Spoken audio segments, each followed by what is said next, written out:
In this tutorial, we're going to show you how to add the HP Envy Photo 7275 printer using your HP app. The printer has already been connected to a network. So from our Android phone, start up HP app. If you're new to the channel, we do a lot of tech reviews as well as how-to videos. So please give us a like and subscribe. To add a printer, tap on the plus icon.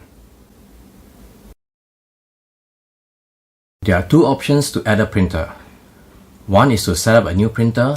In our case, we will choose an available printer since it is already connected to the network.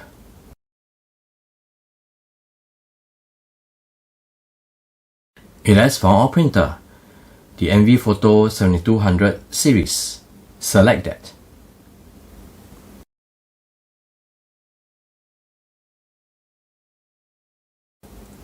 And your printer is added to the HP app, where you can get supplies, you can scan, do a camera scan, print documents, or even photos. So this is how you add a printer using your HP app for your HP Envy Photo 7275 printer.